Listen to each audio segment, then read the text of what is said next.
Good morning students. നമ്മുടെ revision സീരീസിലെ 4ാമത്തെയും അവസാനത്തെയുമായ video ആണ്. ഇതിൽ 5 ചാപ്റ്ററുകളാണ് ഉൾപ്പെടുത്തിയിരിക്കുന്നത്. നേരത്തെ പറഞ്ഞതുപോലെ തന്നെ പരീക്ഷകൾക്ക് ഏറ്റവും കൂടുതൽ ആവർത്തിച്ച് വന്നിരിക്കുന്ന ചോദ്യങ്ങളാണ് നമ്മളിതിൽ ഉൾപ്പെടുത്തിയിരിക്കുന്നത്. ഇത് മാത്രം പഠിച്ചു എന്ന് കരുതി എല്ലാ ചോദ്യങ്ങളും നിങ്ങൾക്ക് ലഭിക്കണമെന്നില്ല. അതുകൊണ്ട് തന്നെ എല്ലാ ടോപ്പിക്കുകളും വ്യക്തമായി പഠിക്കുക. ഇതിൽ ചർച്ച ചെയ്യുന്ന ടോപ്പിക്കുകൾ ഏറ്റവും കൂടുതലായി പരീക്ഷയ്ക്ക് ആവർത്തിച്ച് വന്നിട്ടുള്ളവയാണ്.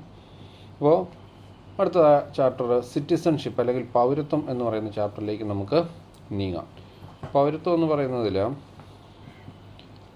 ഫുൾ ആൻഡ് ഈക്വൽ മെമ്പർഷിപ്പ് എന്നൊരു പോർഷനുണ്ട്. പൂർണ്ണവും തുല്യവുമായ അംഗത്വം. പൗരത്വം എന്ന് പറയുന്നത് പൂർണ്ണവും തുല്യവുമായ അംഗത്വമാണ് എന്നുള്ള ഒരു സ്റ്റേറ്റ്മെൻറ്റുണ്ട്. Citizenship is a full and equal membership in a society എന്നൊരു സ്റ്റേറ്റ്മെൻ്റ് ഉണ്ട്. അപ്പോൾ അതും അതിൻ്റെ വിശദാംശങ്ങളും ഒന്ന് മനസ്സിലാക്കി വെച്ചിരിക്കുന്നത് നല്ലതായിരിക്കും. ഇടയ്ക്ക് അങ്ങനെയുള്ള ചോദ്യങ്ങൾ ചോദിക്കാറുണ്ട്. അതായത് ഉദാഹരണം പറഞ്ഞു കഴിഞ്ഞാൽ മുംബൈ ഫോർ മുംബൈറ്റ്സ്, തമിഴ്നാട് ഫോർ തമിഴിയൻസ്. അതായത് മുംബൈ എന്ന് പറയുന്ന സ്ഥലം അല്ലെങ്കിൽ പ്രദേശം മുംബൈക്കാർക്ക് മാത്രമുള്ളതാണ്, തമിഴ്നാട് തമിഴന്മാർക്ക് മാത്രമുള്ളതാണ് എന്നൊക്കെ പറഞ്ഞുള്ള ചില മുദ്രാവാക്യങ്ങളും പ്രശ്നങ്ങളുമൊക്കെ ചില സമയത്ത് ഉയർന്നു വന്നിട്ടുണ്ട്. അതായത് മറ്റുള്ളവർ അവരുടെ സ്ഥലങ്ങളിലേക്ക് കടന്നു കയറുമ്പോൾ നമ്മുടെ ഈ കേരളത്തിലേക്ക് ബംഗാളികൾ വരുന്നത് പോലെ അതുകൊണ്ട് അവരെയൊക്കെ മാറ്റി നിർത്തണം. മുംബൈയിലേക്ക് വേറെ ആരും വരണ്ട, മുംബൈക്കാർ മാത്രം മതി, തമിഴ്നാട്ടിലേക്ക് വേറെ പുറത്തുനിന്നുള്ളവരാരും വേണ്ട, തമിഴരും മതി എന്നൊക്കെയുള്ള ഒരു സമരവും സംഘർഷങ്ങളുമൊക്കെ പല കാലഘട്ടങ്ങളിലും നിലനിന്നിരുന്നു. അതുമായി ബന്ധപ്പെട്ടാണ് ഈ ഫുൾ ആൻഡ് ഈക്വൽ മെമ്പർഷിപ്പ് എന്ന് പറയുന്നത്. അപ്പോൾ എനിബഡി ക്യാൻ go anywhere.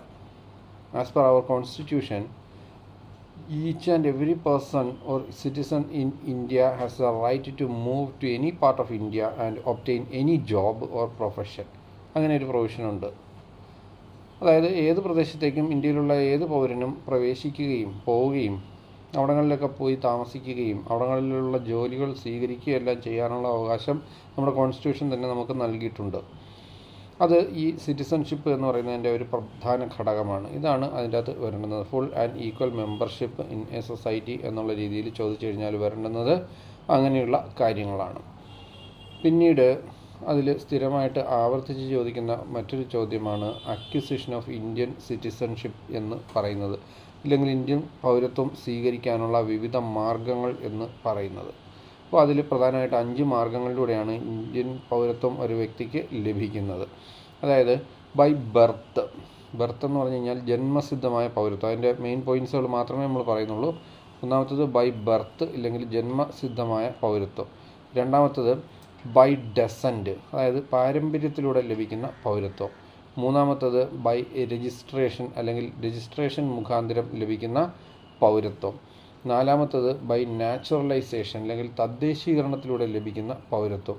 അഞ്ചാമത്തത് ബൈ ഇൻകോർപ്പറേഷൻ ഓഫ് ടെറിട്ടറീസ് അല്ലെങ്കിൽ പ്രദേശങ്ങൾ കൂട്ടിച്ചേർക്കുന്നത് വഴി ലഭിക്കുന്ന പൗരത്വം. ഇങ്ങനെ 5 മാർഗങ്ങളിലൂടെയാണ് ഒരു വ്യക്തിക്ക് ഇന്ത്യൻ പൗരത്വം എന്ന് പറയുന്നത് ലഭിക്കുന്നത്. പിന്നീട് ടെർമിനേഷൻ ഓഫ് സിറ്റിസൺഷിപ്പ് എന്നൊരു പോർഷൻ കൂടെ ഉണ്ട്. അത് കൂടുതലൊന്നും ചോദിച്ച് കണ്ടിട്ടില്ല. എന്നാലും ഒരു 3 മാർഗങ്ങളിലൂടെ പൗരത്വം നഷ്ടപ്പെടുകയും ചെയ്യാം ഒരു വ്യക്തിക്ക്. അതായത് ബൈ റിനൻസിയേഷൻ. ഒന്നാമത്തെ മാർഗം എന്ന് പറയുന്നത് ബൈ റിനൻസിയേഷനാണ്, അതായത് പരിത്യാഗം എന്നൊക്കെ പറയും. രണ്ടാമത്തത് ബൈ ടെർമിനേഷൻ, റദ്ദ് ചെയ്യൽ, ആ രീതിയിലൊക്കെ പറയും. മൂന്നാമത്തത് ബൈ ഡിപ്രൈവേഷൻ എന്ന് പറയും. അപ്പോൾ ഇതൊക്കെയാണ് 3 പൗരത്വം നഷ്ടപ്പെടാനുള്ള 3 മാർഗങ്ങളായിട്ട് പറയുന്നത്. പിന്നീട് ഫീച്ചേഴ്സ് ഓഫ് ഇന്ത്യൻ സിറ്റിസൺഷിപ്പ്, അങ്ങനെ കൊള്ളാവുന്ന ഒരു ചോദ്യമാണ്. ഇന്ത്യൻ പൗരത്വത്തിൻ്റെ പ്രത്യേകതകൾ അല്ലെങ്കിൽ സവിശേഷതകൾ എന്തൊക്കെയാണ് എന്നുള്ളത്. അതിൽ വരുന്ന പോയിൻറ്റ്സ് എന്ന് പറയുന്നത് Indian citizenship grants equal rights to all citizens. എല്ലാ പൗരന്മാർക്കും തുല്യ പ്രാധാന്യമാണ് അല്ലെങ്കിൽ അവകാശങ്ങളാണ് നൽകിയിട്ടുള്ളത്. മറ്റൊന്ന് no need to sacrifice the personal beliefs. Indian പൗരത്വം എടുക്കുന്നതിന് അല്ലെങ്കിൽ ലഭിക്കുന്നതിന് ഒരു വ്യക്തിക്കും സ്വന്തം വിശ്വാസങ്ങളെ ത്യജിക്കേണ്ടതായിട്ട് വരുന്നില്ല. ഏത് വിശ്വാസവും നമുക്ക് പിന്തുടരുകയും ചെയ്യാം, ഇന്ത്യൻ പൗരത്വം ആസ്വദിക്കുകയും ചെയ്യാം. മൂന്നാമത്തത് democratic way of granting citizenship. പൗരത്വം നൽകുന്നതിന് ജനാധിപത്യപരമായിട്ടുള്ള മാർഗ്ഗങ്ങളിലൂടെയാണ് നമ്മൾ. മറ്റൊന്ന് no discrimination against citizens on the base of caste etcetera. അതായത് പൗരത്വം പിന്നീട് ഒരു വ്യക്തിയെയും ജാതിയുടെയോ മതത്തിൻ്റെയോ വർഗത്തിൻ്റെയോ ഒന്നും അടിസ്ഥാനത്തിൽ മാറ്റി നിർത്തുന്നില്ല. അടുത്തത് India gives only single citizenship എന്നുള്ളതാണ്. ഇന്ത്യ എന്ന് പറയുന്ന രാഷ്ട്രം ഏക പൗരത്വം പ്രദാനം ചെയ്യുന്ന ഒരു രാഷ്ട്രമാണ് എന്നുള്ളതാണ് അടുത്ത പോയിന്റ് എന്ന് പറയുന്നത്. ഇനി അടുത്തത് പ്രധാനമായിട്ടും വരുന്ന മറ്റൊരു ചോദ്യമാണ് universal citizenship and global citizenship എന്ന് പറയുന്നത്. അതും ഒരു ഇമ്പോർട്ടൻ്റ് ആയിട്ടുള്ള ടോപ്പിക്കാണ്. യൂണിവേഴ്സൽ സിറ്റിസൺഷിപ്പ് ആഗോള പൗരത്വവും ഗ്ലോബൽ സിറ്റിസൺഷിപ്പ് സാർവത്രിക പൗരത്വവും എന്ന് പറയുന്നത്. അതിൻ്റെ വിശദാംശങ്ങളിലേക്ക് കടക്കുന്നില്ല. ആ കാര്യങ്ങൾ കൂടി നമ്മളൊന്ന് മനസ്സിലാക്കി വെച്ചിരിക്കുക. നോട്ട്സിലും എല്ലാം വിശദമായിട്ട് നമ്മളത് കാര്യങ്ങൾ നൽകിയിട്ടുള്ളതാണ്. യൂണിവേഴ്സൽ സിറ്റിസൺഷിപ്പ് എന്ന് പറയുമ്പോൾ പലപ്പോഴും ഈ മൈഗ്രൻസ് അല്ലെങ്കിൽ പിന്നെ അഭയാർത്ഥികൾ അങ്ങനെയുള്ളവർക്ക് നൽകുന്ന ഇതുമായി ബന്ധപ്പെട്ട ചർച്ചകളാണ്. മറ്റ് ഗ്ലോബൽ സിറ്റിസൺഷിപ്പ് എന്ന് പറഞ്ഞു കഴിഞ്ഞാൽ ഇന്നത്തെ ലോകത്ത് പ്രത്യേകിച്ച് അതിരുകളൊന്നുമില്ല.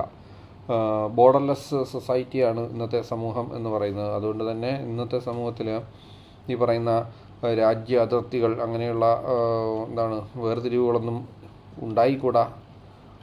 ലോകത്തുള്ള എല്ലാവരും തന്നെ ആഗോള പൗരന്മാരാണ് എന്നൊക്കെയുള്ളൊരു കോൺസെപ്റ്റാണ് അതിൽ വരുന്നത്. അപ്പോൾ ആ കാര്യങ്ങളും കൂടി ഒന്ന് മനസ്സിലാക്കി വെച്ചിരിക്കുക. മറ്റൊന്ന് ഒരു ഷോർട്ട് ക്വസ്റ്റ്യൻ എന്ന് പറയുന്നത് UNHCR എന്ന് പറയുന്ന ഒരു ഏജൻസി ഉണ്ട്. അതായത് നമ്മുടെ ഈ അഭയാർത്ഥികൾ, ലോകത്താകമാനം കോടിക്കണക്കിന് അഭയാർത്ഥികളാണുള്ളത് വിവിധ പ്രദേശങ്ങളിലായിട്ട്. അപ്പോൾ അവരുടെയൊക്കെ കാര്യങ്ങൾ സംരക്ഷിക്കുന്നതിന് വേണ്ടിയിട്ടും അവരുടെ അവകാശങ്ങൾക്ക് വേണ്ടിയിട്ടും എല്ലാം പ്രവർത്തിക്കുന്നതിന് വേണ്ടിയിട്ട് യുണൈറ്റഡ് നേഷൻസ് ഓർഗനൈസേഷൻ്റെ ഒരു ഏജൻസി പ്രവർത്തിക്കുന്നുണ്ട്. ആ ഏജൻസിയുടെ പേരാണ് അതെന്ന് പറയുന്നത് United Nations High Commissioner for Refugees അല്ലെങ്കിൽ UNHCR എന്നുള്ളതാണ് ആ ഏജൻസിയുടെ പേര്. അതും ഇടയ്ക്ക് പരീക്ഷയ്ക്ക് ഇങ്ങനെ ചോദിക്കാറുണ്ട്. അപ്പോൾ അതുകൂടി ഒന്ന് മനസ്സിലാക്കി നിങ്ങൾ വെച്ചിരിക്കുക. അതാണ് പ്രധാനമായിട്ടും ആ ഒരു ചാപ്റ്ററിൽ നിന്നുള്ളത്. മറ്റു ചില ടോപ്പിക്കുകൾ കൂടിയുണ്ട്. അതിലേക്ക് എല്ലാം തുല്യ പ്രാധാന്യത്തോടു കൂടി തന്നെ നിങ്ങൾ പഠിക്കുക. ഇനി അടുത്തത് നമുക്ക് ദേശീയത എന്ന ചാപ്റ്ററിലേക്ക് പോകാം. എസ് എ ക്വസ്റ്റ്യനൊക്കെ വരുന്ന ഒരു ചാപ്റ്ററാണ് ദേശീയത എന്ന് പറയുന്നത്, അല്ലെങ്കിൽ നാഷണാലിസം എന്ന് പറയുന്ന ചാപ്റ്റർ. അപ്പോൾ അതിൽ നമുക്ക് ആദ്യം 2 ഫേസസ് ഓഫ് നാഷണാലിസം അല്ലെങ്കിൽ ദേശീയതയുടെ 2 മുഖങ്ങൾ അതിനെപ്പറ്റി ഒന്ന് പരാമർശിക്കാം. ഒന്നാമത്തത് ക്രിയേറ്റീവ് ഫേസ്, മറ്റൊന്ന് ഡിസ്ട്രക്റ്റീവ് ഫേസ്. അതായത് ക്രിയാത്മകമായ മുഖവും വിനാശകരമായ മുഖവും എന്നുള്ള ആ ഒരു പോയിൻറ്റ്സ് ഉണ്ട് അതിൻ്റെ അകത്ത്. അപ്പോൾ ആ പോയിൻറ്റ്സ് നിങ്ങൾ ഒന്ന് വിശദമായിട്ടൊന്ന് മനസ്സിലാക്കി വെച്ചിരിക്കുക. ക്രിയേറ്റീവ് ഫേസ് അല്ലെങ്കിൽ ക്രിയാത്മകമായിട്ടുള്ള മുഖത്തിൽ ഈ നാഷണാലിസം അല്ലെങ്കിൽ ദേശീയത എന്ന് പറയുന്ന ആശയം ഇറ്റ് ക്രിയേറ്റ്സ് ലോയൽറ്റി, അതായത് രാജ്യത്തോട് കൂടുതൽ കൂറ് ഉണ്ടാക്കുന്നു. മറ്റൊന്ന് യുണൈറ്റ്സ് പീപ്പിൾ, ജനങ്ങളെ എന്ത് ചെയ്യുന്നു, ഏകീകരിക്കുന്നു അല്ലെങ്കിൽ ഐക്യം ഉണ്ടാക്കുന്നു. മറ്റൊന്ന് promotes the feeling of freedom, സ്വാതന്ത്ര്യം എന്ന ആശയത്തിന് കൂടുതൽ പ്രാധാന്യം നൽകുന്നു. മറ്റൊന്ന്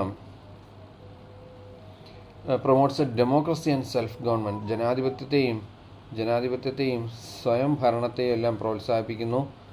അതാണ് അടുത്ത. മറ്റൊന്ന് ജനാധിപത്യത്തെ പ്രോത്സാഹിപ്പിക്കുന്നു, അതോടൊപ്പം തന്നെ സെൽഫ് ഗവൺമെൻറ് സ്വയം ഭരണത്തെയും പ്രോത്സാഹിപ്പിക്കുന്നു. മറ്റൊന്ന് എക്കണോമിക് ഗ്രോത്തിന് കാരണമാകുന്നു. മറ്റൊന്ന് കൾച്ചറൽ ഗ്രോത്തിന് കാരണമാകുന്നു. പിന്നീടുള്ളത് സോഷ്യൽ എക്കണോമിക് ആൻഡ് പൊളിറ്റിക്കൽ ഡൈവേഴ്സിറ്റിയെ ഡെവലപ്പ് ചെയ്യുന്നു, അല്ലെങ്കിൽ രാഷ്ട്രീയ സാമ്പത്തിക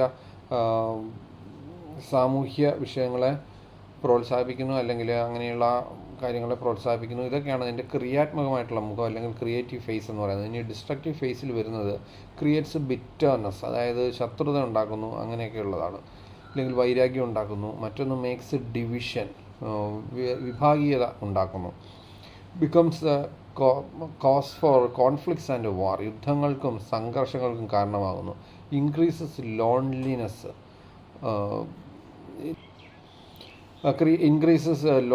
അല്ലെങ്കിൽ ഒറ്റപ്പെടലിന് കാരണമാകുന്നു. രാഷ്ട്രങ്ങൾ ഒറ്റപ്പെട്ടു പോകുന്നു. ഇതിൻ്റെ ആ ഒരു വിനാശകരമായിട്ടുള്ള മുഖത്തിൽ ഒന്നാണ് അതെന്ന് പറയുന്നത്. മറ്റൊന്ന് creates the feeling of dominance, മേധാവിത്വം എന്ന് പറയുന്ന ഒരവസ്ഥ ഉണ്ടാക്കുന്നു. ഇൻക്രീസസ് സസ്പീഷൻ ഓൺ അതേഴ്സ്, മറ്റുള്ളവരിലോടുള്ള ഒരു സംശയ മനോഭാവത്തിന് കാരണമാകുന്നു.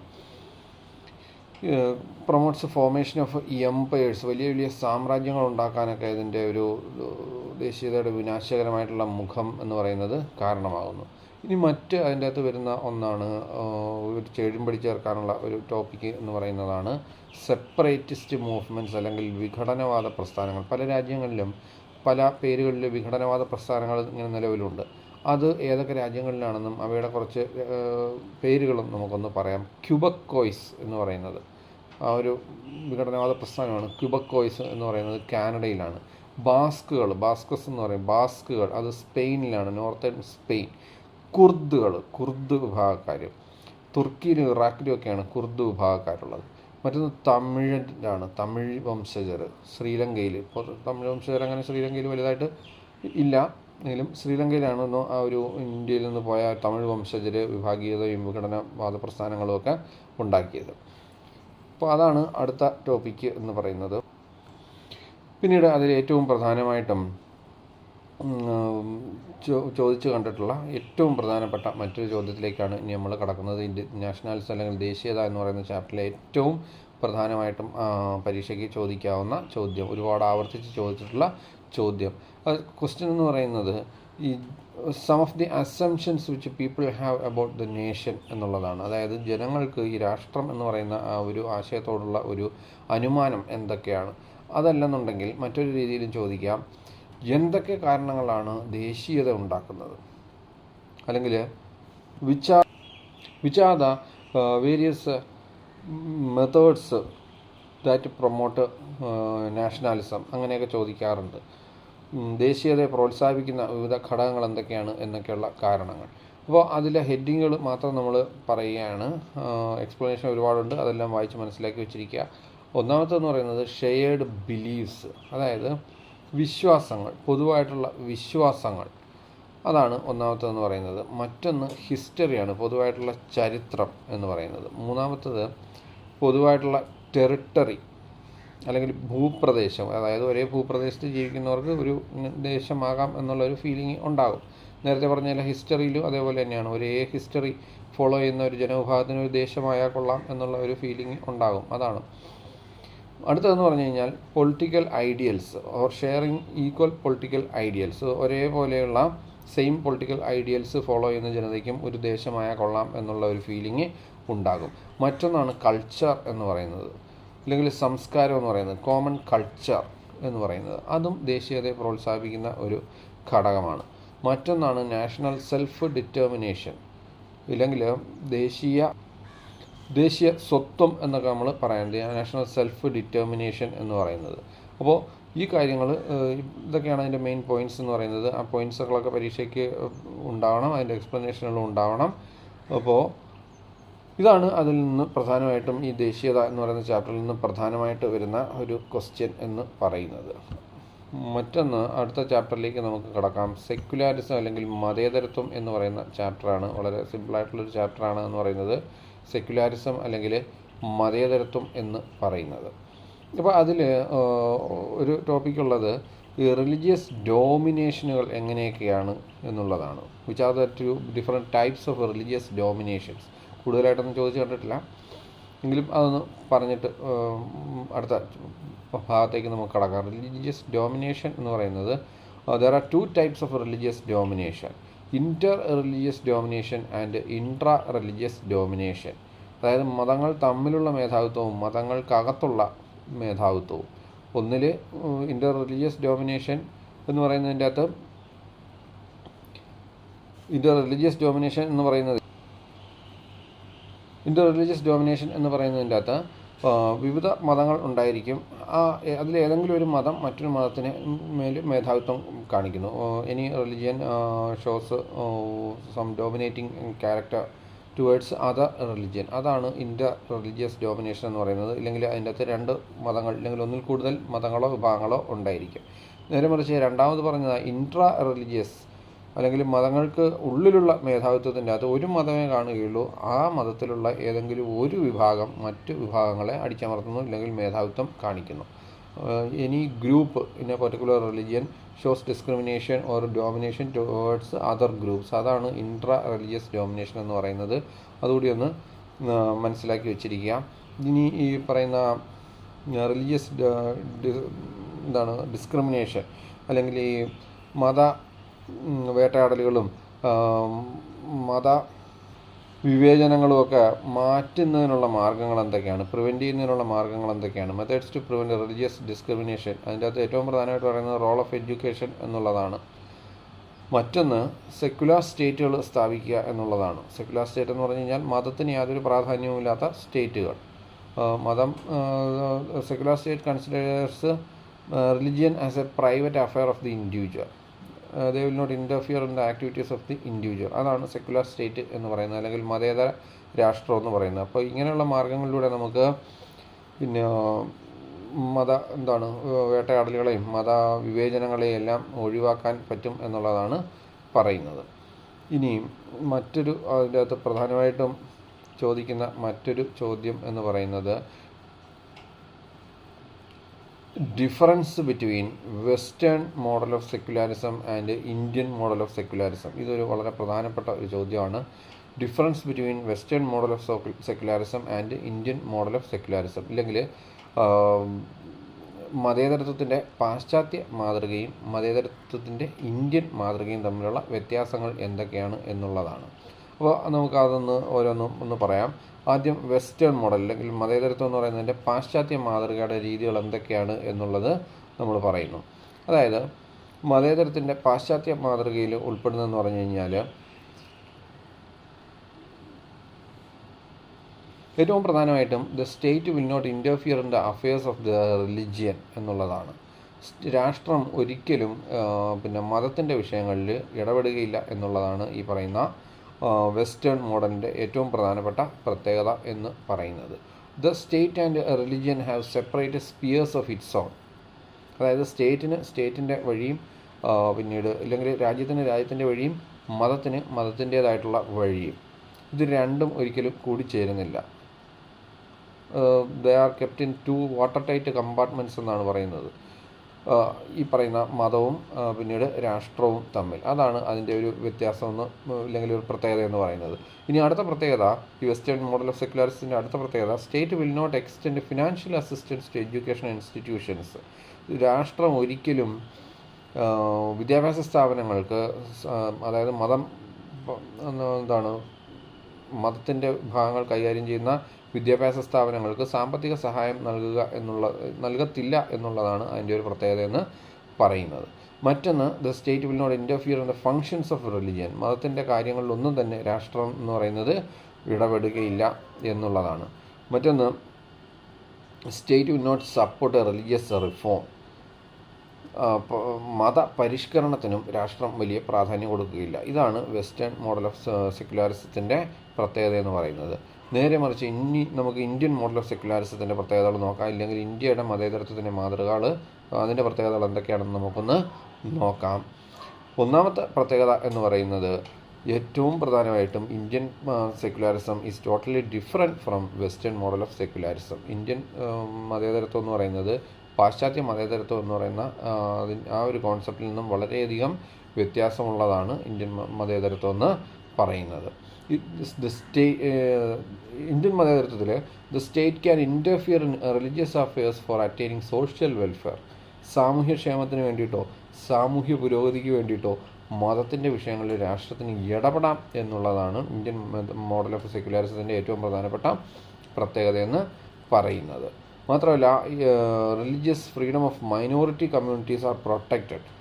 ഇന്ത്യൻ മോഡൽ ഓഫ് സെക്യുലാരിസത്തിൽ മതേതരത്വം എന്ന് പറയുന്നത്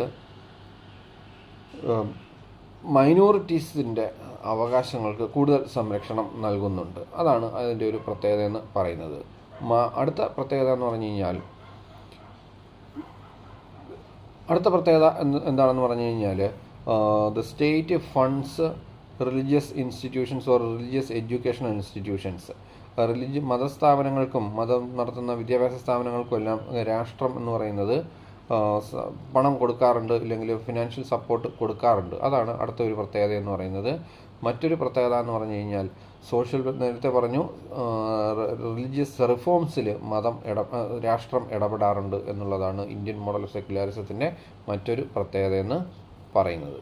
അപ്പോൾ ഇനി അടുത്തത് ഏറ്റവും പ്രധാനപ്പെട്ടതുമായിട്ടുള്ള ഒരു ടോപ്പിക്കാണ്. ഏറ്റവും പ്രധാനപ്പെട്ടതാണ് ഈ ഒരു ടോപ്പിക് എന്ന് പറയുന്നത്, ക്രിറ്റിസിസംസ് ഓഫ് ഇന്ത്യൻ സെക്യുലാരിസം.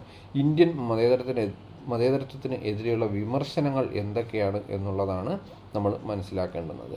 എന്തൊക്കെയാണ് ഇന്ത്യൻ മതേതരത്വത്തിന് എതിരെയുള്ള വിമർശനങ്ങൾ എന്ന് പറയുന്നത്? ഒന്നാമത്തെ വിമർശനം എന്ന് പറയുന്നത്, അതിൻ്റെ പോയിൻറ്റ്സ് മാത്രമേ നമ്മൾ പറയുന്നുള്ളൂ. ആൻറ്റി റിലീജിയസ് ആണ്. ഇന്ത്യൻ മതേതരത്വം എന്ന് പറയുന്നത് മതവിരുദ്ധമാണ്. ഇതാണ് ഒന്നാമത്തെ ഒരു ക്രിറ്റിസിസം എന്ന് പറയുന്നത്. ഇനി രണ്ടാമത്തെ ആശയം എന്ന് പറയുന്നത്, അല്ലെങ്കിൽ വിമർശനം എന്ന് പറയുന്നത്, Indian secularism is western import. അതായത് പാശ്ചാത്യ രാജ്യങ്ങളിൽ നിന്ന് ഇറക്കുമതി ചെയ്ത ആശയമാണ് ഇന്ത്യയുടെ മതേതരത്വം എന്ന് പറയുന്നത്. ഇതാണ് അടുത്ത വിമർശനം എന്ന് പറയുന്നത്. ഇനി അടുത്ത മൂന്നാമത്തെ വിമർശനം എന്ന് പറഞ്ഞു കഴിഞ്ഞാൽ, Indian secularism is appeases minorities. Indian മതേതരത്വം എന്ന് പറയുന്നത് മൈനോറിറ്റീസ് അല്ലെങ്കിൽ ന്യൂനപക്ഷങ്ങൾക്ക് അമിത പ്രാധാന്യം കൊടുക്കുന്നു, അവരെ അമിതമായിട്ട് സംരക്ഷിക്കുന്നു എന്നുള്ളതാണ് അടുത്ത വിമർശനം എന്ന് പറയുന്നത്. ഇനി അടുത്ത നയം വിമർശനം എന്ന് പറഞ്ഞു കഴിഞ്ഞാൽ ഇൻ്റർവെൻഷനിസ്റ്റ് നയമാണ്, അല്ലെങ്കിൽ ഇടപെടൽ നയമാണ് എന്നുള്ളതാണ്. അതായത് നമ്മൾ നേരത്തെ തന്നെ പറഞ്ഞു, മതത്തിൻ്റെ വിഷയങ്ങളിൽ രാഷ്ട്രം ഇടപെടാറുണ്ട് എന്ന് പറഞ്ഞു. അതുകൊണ്ട് അതൊരു വിമർശനമായിട്ട് പറയുന്നുണ്ട്. Indian secularism is interventionist in nature എന്ന് പറയാറുണ്ട്. അല്ലെങ്കിൽ ഇന്ത്യൻ മതേതരത്വം എന്ന് പറയുന്നത് ഇടപെടൽ നയം സ്വീകരിക്കുന്ന ഒന്നാണ്. ഇനി മറ്റൊന്ന് വോട്ട് ബാങ്ക് പൊളിറ്റിക്സ് ആണ് എന്നുള്ളതാണ് അടുത്തൊരു വിമർശനം എന്ന് പറയുന്നത്. വോട്ട് ബാങ്ക് പൊളിറ്റിക്സ് എന്ന് പറഞ്ഞു കഴിഞ്ഞാൽ a community votes for a particular political party. ഇതിനെയാണ് എന്തെന്ന് പറയുന്നത്, വോട്ട് ബാങ്ക് എന്ന് പറയുന്നത്. അപ്പോൾ ഇന്ത്യൻ മതേതരത്വം എന്ന് പറയുന്നത് വോട്ട് ബാങ്ക് പൊളിറ്റിക്സ് ആണ് എന്നുള്ളതാണ് അടുത്ത വിമർശനം എന്ന് പറയുന്നത്. മറ്റൊന്ന് ഇമ്പോസിബിൾ പ്രോജക്റ്റ് എന്നുള്ളതാണ്. ഇന്ത്യൻ മതേതരത്വം എന്ന് പറയുന്നത് നമുക്കറിയാം, India Covid that idea from foreign countries, western countries. പാശ്ചാത്യ രാഷ്ട്രങ്ങളിൽ നിന്നാണ് ഇന്ത്യ അങ്ങനെ ഒരു ആശയം കടമെടുത്തിരിക്കുന്നത്. അതുകൊണ്ട് തന്നെ ഇന്ത്യൻ മതേതരത്വം എന്ന് പറയുന്നത് ഇറ്റ്സ് ആൻ ഇമ്പോസിബിൾ പ്രോജക്റ്റാണ്, അസാധ്യമായ പദ്ധതിയാണ് എന്നുള്ളതാണ് അടുത്ത വിഷയം എന്ന് പറയുന്നത്. അപ്പോൾ ഇതൊക്കെയാണ് അടുത്ത ഇന്ത്യൻ മതേതരത്വത്തിനെതിരെയുണ്ടായ വിമർശനങ്ങൾ എന്ന് പറയുന്നത്. അതോടെ ആ ചാപ്റ്റർ തീരുകയാണ്. മതേതരത്വം എന്ന് പറയുന്ന, ഇനി അടുത്തത് പീസ് എന്ന് പറയുന്ന ചാപ്റ്ററാണ്, അല്ലെങ്കിൽ സമാധാനം എന്ന് പറയുന്ന ചാപ്റ്ററാണ്. സമാധാനം എന്ന് പറയുന്ന ചാപ്റ്ററിൽ ഏറ്റവും പ്രധാനമായിട്ട് വരുന്ന ഒരു ചോദ്യം എന്ന് പറയുന്നത്, യുദ്ധത്തെ മഹത്വവൽക്കരിച്ച വ്യക്തികൾ ആരൊക്കെയാണ് എന്നുള്ളൊരു ചോദ്യം ഇങ്ങനെ സ്ഥിരമായിട്ട് വരാറുണ്ട്. യുദ്ധം ആർക്കും താല്പര്യമില്ലാന്നുണ്ടെങ്കിലും അങ്ങനെ ഒരു ചോദ്യം ഇങ്ങനെ സ്ഥിരമായിട്ട് വരാറുണ്ട്. അപ്പോൾ പ്രധാനമായിട്ടും യുദ്ധത്തെ മഹത്വവൽക്കരിച്ച വ്യക്തികൾ എന്ന് പറയുന്നത് ഫ്രെഡറിക് നീഷെ എന്ന് പറയുന്ന ജർമ്മൻ തത്വചിന്തകൻ, അതോടൊപ്പം തന്നെ വിൽഫ്രെഡോ പാരറ്റോ എന്ന് പറയുന്ന ഇറ്റാലിയൻ തത്വചിന്തകൻ, ഇവരൊക്കെയാണ്. അപ്പോൾ ഒന്നുകൂടെ പറയുകയാണ്, വിൽഫ്രെഡോ പാരറ്റോ എന്ന് പറയുന്ന ഇറ്റാലിയൻ തത്വചിന്തകനും ഫ്രെഡറിക് നീഷെ എന്ന് പറയുന്ന ജർമ്മൻ തത്വചിന്തകനുമാണ് ഈ യുദ്ധത്തെ മഹത്വവൽക്കരിച്ചിരിക്കുന്ന വ്യക്തികൾ. ഇത് രണ്ടും പുതിയ പേരുകളാണ്, നമുക്ക് പരിചയമില്ലാത്ത പേരുകളായിരിക്കാം. മറ്റ് രണ്ടുപേര് നമ്മൾ പറയുന്നത്, ഇനി പറയാൻ പോകുന്നവർ എല്ലാവർക്കും പരിചയമുള്ളതാണ്. നമുക്കറിയാം, ജർമ്മനിയിലെ സ്വേച്ഛാധിപതിയായിരുന്ന അഡോൾഫ് ഹിറ്റ്ലർ, അദ്ദേഹം യുദ്ധത്തെ മഹത്വവൽക്കരിച്ച വ്യക്തിയാണ്. അതോടൊപ്പം തന്നെ ഇറ്റലിയിലെ ബെനിറ്റോ മുസോളിനി, അദ്ദേഹവും യുദ്ധത്തെ മഹത്വവൽക്കരിച്ച വ്യക്തിയാണ്. അപ്പോൾ ഇവരൊക്കെയാണ് യുദ്ധത്തെ മഹത്വവൽക്കരിച്ച വ്യക്തികൾ എന്ന് പറയാറുള്ളത്. അപ്പോൾ അതൊന്ന് മനസ്സിലാക്കി വെച്ചിരിക്കുക, അവരുടെയൊക്കെ പേരുകളും ഇവരുടെയൊക്കെ രാജ്യങ്ങളും ഒക്കെ ഒന്ന് മനസ്സിലാക്കി വെച്ചിരിക്കുക. ഇനി അതേസമയം തന്നെ സമാധാനത്തിന് വേണ്ടി നിലകൊണ്ട ഏറ്റവും പ്രധാനപ്പെട്ട വ്യക്തികൾ ആരൊക്കെയാണെന്ന് ചോദിച്ചു കഴിഞ്ഞാൽ മഹാത്മാഗാന്ധി, അതിൻ്റെ അപ്പുറത്ത് വേറെ ആരെയും പറയാനില്ല. മറ്റൊന്ന് മാർട്ടിൻ ലൂതർ കിങ്, മറ്റൊന്ന് എച്ച് ജി വെൽസ്, മറ്റൊന്ന് തോമസ് ഹിൽ ഗ്രീൻ. ഇവരൊക്കെയാണ് പറയുന്ന സമാധാനത്തിന് വേണ്ടി നിലകൊണ്ട വ്യക്തികളെന്ന് പറയുന്നത്. ഇനി ഈ ചാപ്റ്ററിൽ നിന്ന് ഏറ്റവും പ്രധാനമായിട്ട് വരുന്ന ഒരു ചോദ്യം എന്ന് പറയുന്നത് ഫോംസ് ഓഫ് സ്ട്രക്ചറൽ വയലൻസ് എന്നുള്ളതാണ്. ഇല്ലെങ്കിൽ ഘടനാപരമായ ഹിംസയുടെ വിവിധ രൂപങ്ങൾ ഏതൊക്കെയാണ് എന്നുള്ളതാണ്. Forms of structural violence. അപ്പോൾ അതിൻ്റെയും ഹെഡിങ്ങുകൾ മാത്രമേ നമ്മൾ പറയുന്നുള്ളൂ. ഒന്നാമത്തത് കാസ്റ്റ് ഹയറാർക്കിയാണ്, ഇല്ലെങ്കിൽ ജാതി ശ്രേണി. അതായത് ഉന്നത ജാതിക്കാർ, താഴ്ന്ന ജാതിക്കാർ. അപ്പോൾ ഉന്നത ജാതിക്കാർ താഴ്ന്ന ജാതിക്കാരെ അടിച്ചമർത്തുന്നു. കുറച്ച് കാലം കഴിയുമ്പോൾ താഴ്ന്ന ജാതിക്കാർ തിരിച്ചടിക്കാൻ തുടങ്ങുന്നു, അങ്ങനെ സംഘർഷം ഉണ്ടാകുന്നു. അപ്പോൾ ഇതാണ് എന്തെന്ന് പറയുന്നത്, കാസ്റ്റ് ഹയറാർക്കി എന്ന് പറയുന്നത്, അല്ലെങ്കിൽ ജാതി ശ്രേണി എന്ന് പറയുന്നത്.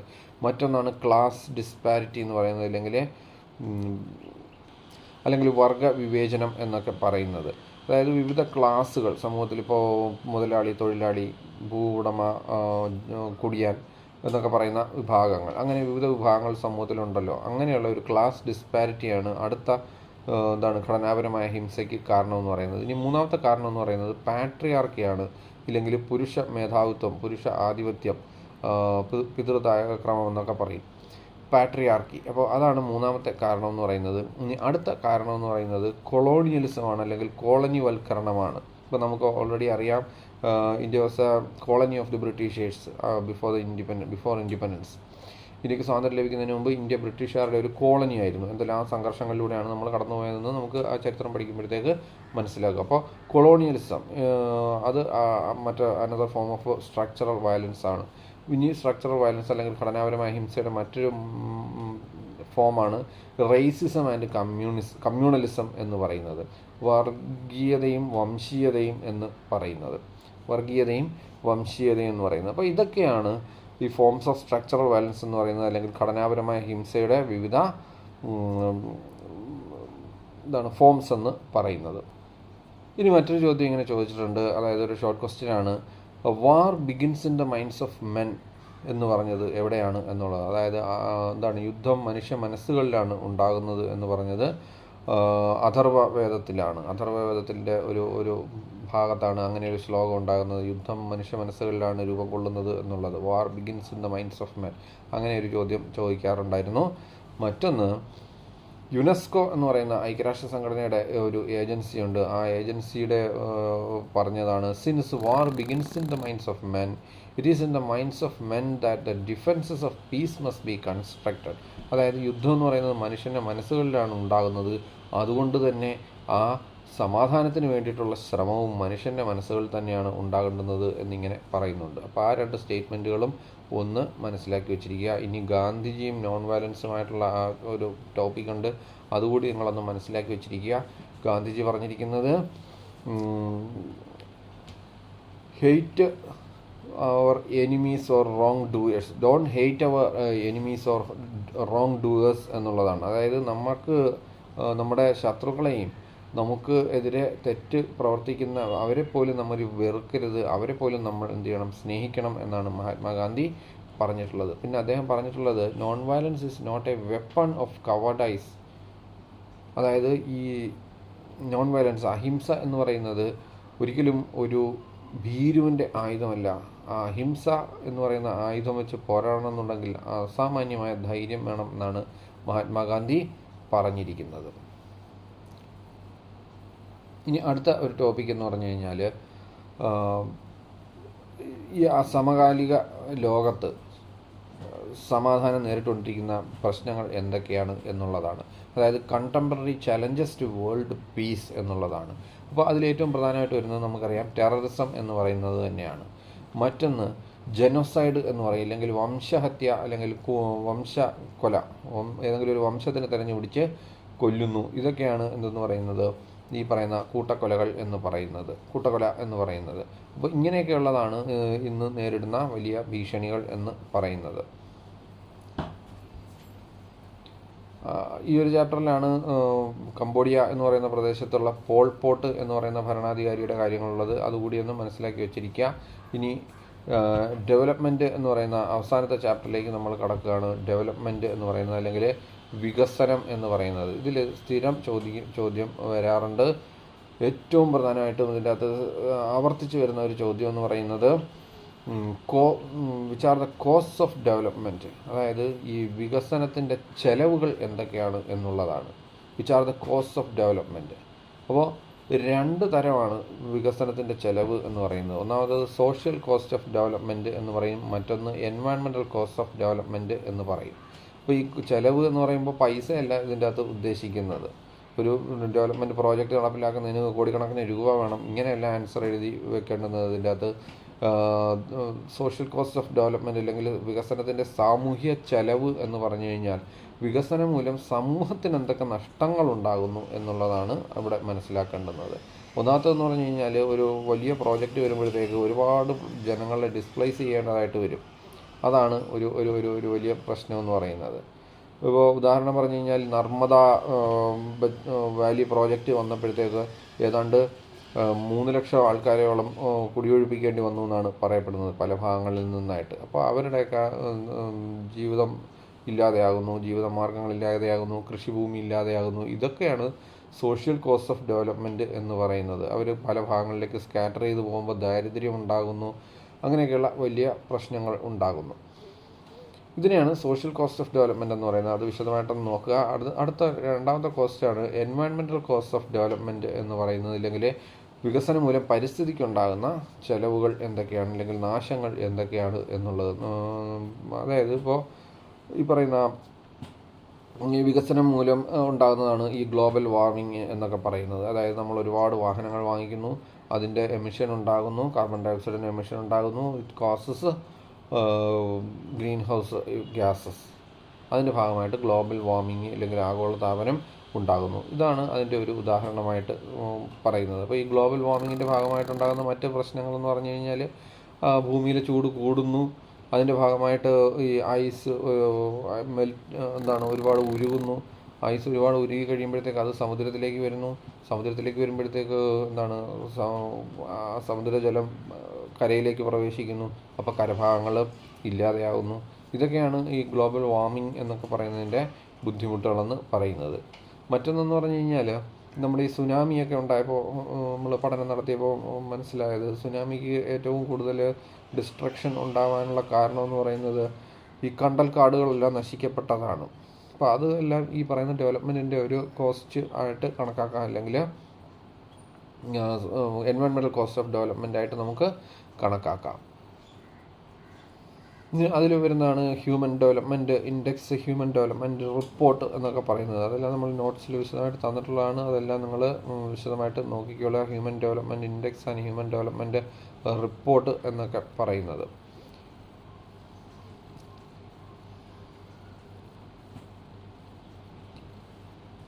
ഇനി അതിൽ വരുന്ന മറ്റൊന്നെന്ന് പറഞ്ഞു കഴിഞ്ഞാൽ, ഈ ചാപ്റ്ററിൽ വരുന്ന മറ്റൊരു ഘടകം എന്ന് പറയുന്നത് ഈ ആൾട്ടർനേറ്റീവ് കൺസെപ്റ്റ്സ് ഓഫ് ഡെവലപ്മെൻറ്റ് എന്ന് പറയും. അതായത് വികസനത്തിൻ്റെ ബദലുകൾ എന്തൊക്കെയാണ്, ആൾട്ടർനേറ്റീവ്സ് എന്തൊക്കെയാണ്, ബദലുകൾ എന്തൊക്കെയാണ് എന്നുള്ളതാണ്. ഒന്നാമത്തെന്ന് പറഞ്ഞു കഴിഞ്ഞാൽ റൈറ്റ് ക്ലെയിംസ്, ഹെഡിങ്ങുകൾ മാത്രമേ നമ്മൾ പറയുന്നുള്ളൂ. ഒന്നാമത്തത് റൈറ്റ് ക്ലെയിംസ് ആണ്. അതായത് ഒരു ഡെവലപ്മെൻറ്റ് പ്രോജക്റ്റ് അത്യാവശ്യമാണോ എന്നുള്ളത് നമ്മൾ പരിശോധിക്കുക. അതിനാണ് റൈറ്റ് ക്ലെയിംസ് എന്നൊക്കെ കൊണ്ട് ഉദ്ദേശിക്കുന്നത്. ഇനി മറ്റൊന്നാണ് ഡെമോക്രാറ്റിക് പാർട്ടിസിപ്പേഷൻ എന്ന് പറയുന്നത്. അതായത് ഈ democratic way of preparing developmental projects, അതായിരിക്കും ഏറ്റവും കൂടുതൽ ഫീസിബിൾ ആയിട്ടുള്ളതെന്ന് പറയുന്നത്. അതായത് കേരളത്തിലുള്ള അല്ലെങ്കിൽ പിന്നെ ഏതെങ്കിലും ഒരു പ്രദേശത്തുള്ള ഒരു സംസ്ഥാനത്തുള്ള ഡെവലപ്മെൻറ്റ് ആ സംസ്ഥാനം തന്നെ തീരുമാനിക്കുക. ആ ഒരു ഇതിനെയാണ് ഡെമോക്രാറ്റിക് പാർട്ടിസിപ്പേഷൻ എന്നതുകൊണ്ട് ഉദ്ദേശിക്കുന്നത്. ഇനി മറ്റൊന്ന് ചേഞ്ച് അവർ ലൈഫ് സ്റ്റൈൽ എന്നുള്ളതാണ്. നമ്മുടെ ജീവിത രീതികൾ മാറ്റി മറിക്കുക എന്നുള്ളതാണ് ഈ ഡെവലപ്മെൻറ്റിന് ഏറ്റവും പ്രധാനമായിട്ട് ഉള്ളത്. അപ്പോൾ അതിൻ്റെ വിശദാംശങ്ങൾ നിങ്ങളൊന്ന് മനസ്സിലാക്കിക്കൊള്ളുക. റിന്യൂവബിൾ സോഴ്സസ് ഓഫ് എനർജി ഉപയോഗിക്കുക, അങ്ങനെയൊക്കെയുള്ള കാര്യങ്ങൾ നമ്മൾ ചെയ്യുക. നാച്ചുറൽ റിസോഴ്സസ് പ്രൊട്ടക്റ്റ് ചെയ്യുക, സസ്റ്റൈനബിൾ ഡെവലപ്മെൻറ്റ് നടപ്പിലാക്കുക, റിന്യൂവബിൾ സോഴ്സസ് ഓഫ് എനർജി നടപ്പിലാക്കുക, അങ്ങനെയുള്ള കാര്യങ്ങൾ നമ്മൾ ചെയ്യുക. ഇതിലൂടെയൊക്കെ നമുക്ക് എന്ത് ചെയ്യാം, പ്രകൃതിയെ സംരക്ഷിക്കാനും ഡെമോക്രസിയൊക്കെ പിന്നീട് ഡെവലപ്മെൻറ്റൊക്കെ അടുത്ത ജനറേഷന് കൂടി സാധ്യമാക്കാനുമൊക്കെ നമുക്ക് കഴിയും. അപ്പോൾ ഇതൊക്കെയാണ് ആ ചാപ്റ്ററിൽ നിന്നുള്ള ഏറ്റവും പ്രധാനപ്പെട്ട ചോദ്യങ്ങൾ എന്ന് പറയുന്നത്. അതിൽ തന്നെ ഒരു എൻവയൺമെൻറ്റൽ സയൻറ്റിസ്റ്റിൻ്റെ കാര്യങ്ങൾ പറയുന്നുണ്ട്. റേച്ചൽ കാർസൺ എന്നാണ് ആ വ്യക്തിയുടെ പേര്. റേച്ചൽ കാർസൺ എന്നാണ് ആ വ്യക്തിയുടെ പേര്. അപ്പോൾ അവരുടെ പേരും കൂടെ നിങ്ങളൊന്ന് മനസ്സിലാക്കി വെച്ചിരിക്കുക. റേച്ചൽ കാർസൺ എന്ന് പറയുന്ന ഒരു എൻവയൺമെൻറ്റലിസ്റ്റിനെ കൂടി നിങ്ങളൊന്ന് മനസ്സിലാക്കി വെച്ചിരിക്കുക. അപ്പോൾ ഇതൊക്കെയാണ്. പിന്നീട് ആ ചാപ്റ്ററിൽ വരുന്നതാണ് എർത്ത് സമിറ്റ് അല്ലെങ്കിൽ ഭൗമ ഉച്ചകോടി എന്ന് പറയുന്നത്. 1992 റയോ ഡി ജനീറോ എന്ന് പറയുന്ന സ്ഥലത്ത്, അല്ലെങ്കിൽ ബ്രസീലിലെ റയോ ഡി ജനീറോയിൽ വെച്ചാണ് ഈ ഒരു എർത്ത് സമിറ്റ് അല്ലെങ്കിൽ ഭൗമ ഉച്ചകോടി നടക്കുന്നത്. ഈ ഒരു എർത്ത് സമിറ്റിനെ റയോ സമിറ്റ് എന്നുകൂടി അറിയപ്പെടും. അതായത് റയോ ഡി ജനീറോയിൽ നടന്നതുകൊണ്ട് തന്നെ ഇതിനെ റയോ സമിറ്റ് എന്നുകൂടി അറിയപ്പെടും. അപ്പോൾ അതുകൂടി ഒന്ന് മനസ്സിലാക്കി വെച്ചിരിക്കുക. ഈ സമിറ്റിലാണ് ഈ സസ്റ്റൈനബിൾ ഡെവലപ്മെൻറ്റ് എന്ന് പറയുന്ന ആശയമൊക്കെ നമ്മൾ പിന്നീട് മനുഷ്യൻ സ്വീകരിക്കാനായിട്ട് ഇടയാക്കിയ സമിറ്റാണ് എന്ന് പറയുന്നത്. അപ്പോൾ ആ കാര്യങ്ങൾ കൂടി ഒന്ന് മനസ്സിലാക്കി വെച്ചിരിക്കുക. അപ്പോൾ അത്രയുമാണ് നമ്മളുടെ ഈ റിവിഷൻ സീരീസിൽ ഏറ്റവും കൂടുതൽ ആവർത്തിച്ച് ചോദിച്ചിരിക്കുന്ന ചോദ്യങ്ങൾ നമ്മൾ ചർച്ച ചെയ്തിരിക്കുന്നത്. അപ്പോൾ എല്ലാം വിശദമായ രീതിയിൽ നിങ്ങൾ മനസ്സിലാക്കുക. ഈ പറഞ്ഞ ചോദ്യങ്ങൾ തീർച്ചയായും പഠിക്കുക. മറ്റുള്ള ചോദ്യങ്ങൾ കൂടി നിങ്ങൾ വിശദമായിട്ട് പഠിക്കുക. ഇത് ആവർത്തിച്ച് വന്ന ചോദ്യങ്ങൾ മാത്രമാണ് നമ്മൾ ചാപ്റ്റർ ഈ വീഡിയോയിലൂടെ ചർച്ച ചെയ്തിട്ടുള്ളത്. എല്ലാവരും നല്ല രീതിയിൽ പഠിക്കുക. നന്ദി.